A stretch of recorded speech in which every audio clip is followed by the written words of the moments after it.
Hi, I'm Jane Berthium, and today we are cooking chili. Now, I lived in Texas for about 3 years, so I tend to think I know my chili, but this is not a Tex-Mex chili. This is more of a East Indian spiced chili, which I actually prefer over the Tex-Mex. It's a pumpkin base instead of a tomato base, and it's delicious.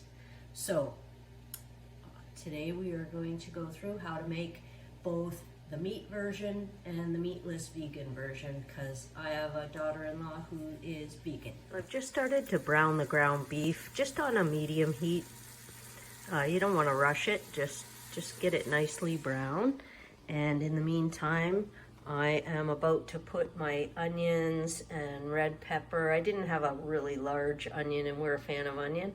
So anyways, going to throw that in the whipper snipper and get that going. I'm gonna mince the garlic and take out 2 nice large Chipotle peppers from the can and chop those up nice and fine and throw in a little of the sauce, because that's where you get all the flavor of this dish really comes through in those peppers. So at this point, the meat is almost browned, so I'm gonna drain the excess fat if you have any. If you've used something lean, you won't have to do this step, but I'm just gonna drain some of that excess fat. Okay, so I've drained that. I'm gonna add my onions and peppers that I have a rough chop. I kind of like it a bit rustic. Got the garlic ready to go, all minced up. And this is about the amount of the Chipotle I'm gonna do. There was no large peppers, so I took a bunch of bits and onions and sauce. So that's about how much I use. So with the Chipotle pepper, I just grind it real fine, and I did enough for both my vegan and my meat dish. So I just put half of it into the meat dish and half into the vegan. But if you don't know, if you aren't familiar with Chipotle peppers, they're a smoked jalapeno pepper. So, yeah, you wouldn't believe the flavor they give this. So while you're letting the vegetables soften, you get the next step ready, which is I make my own pumpkin puree from the garden. So I've got 1 cup bags. So I'll use about 3.5 of those, 2 cans of beans, and 1 can of Strongbow, that's 500 milliliters. And then I've made just a vegetable broth. Now the cubes come, you have to add 3 cups of water to a cube. So I just made the vegetable broth so I can use it in both chilies. You can use vegetable or chicken, whichever. So at this point, your chili is going to look a little bit thin, but don't freak out if it's thinner than you like at the end. You can add another can of beans, which I normally do, or you can just add a little less of the cider, hard cider, if you like a thicker, heartier chili. But I tend to add the extra beans, and it's really good. I almost forgot my secret ingredient. Every summer I cook extra corn on the cob, and I cut it off the cob. You just parboil it for 3 minutes, cut it off the cob, and put it in 1 cup bags, or whatever, I just fill the bag. And you can use that in your cooking. If you don't have this, just use a can of corn, and that's completely optional, but it helps thicken your chili as well. Okay, so I've got my spices all ready to go. I don't know what it is about this combination of spices, but I absolutely love it. I'm a pumpkin spice kind of girl, and it's delicious. Something about Texas meets India really works in this dish.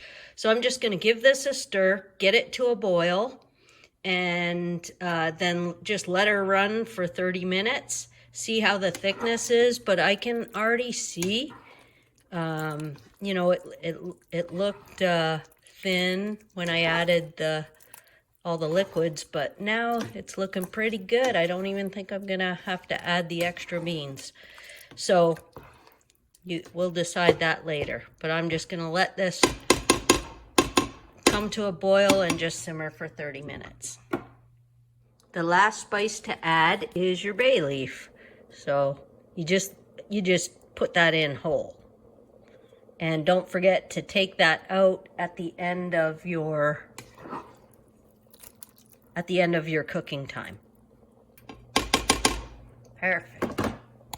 So for the vegan chili, basically I like to get everything ready at once because there's no browning of beef or anything. So I'm just gonna chop my vegetables, but I'm gonna throw my meat and all my veggies in and get them soft. And then after that, I'm just gonna add everything on this side.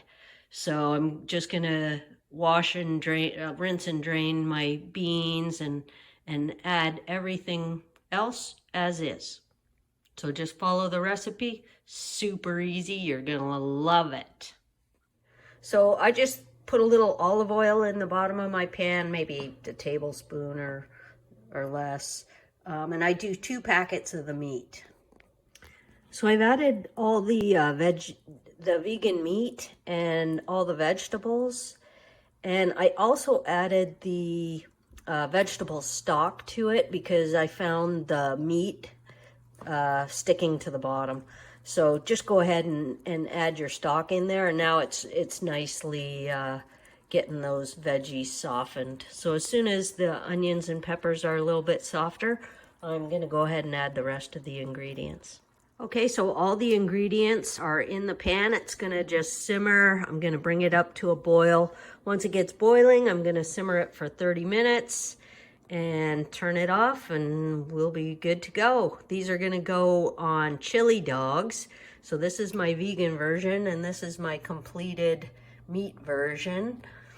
They're gonna go on chili dogs.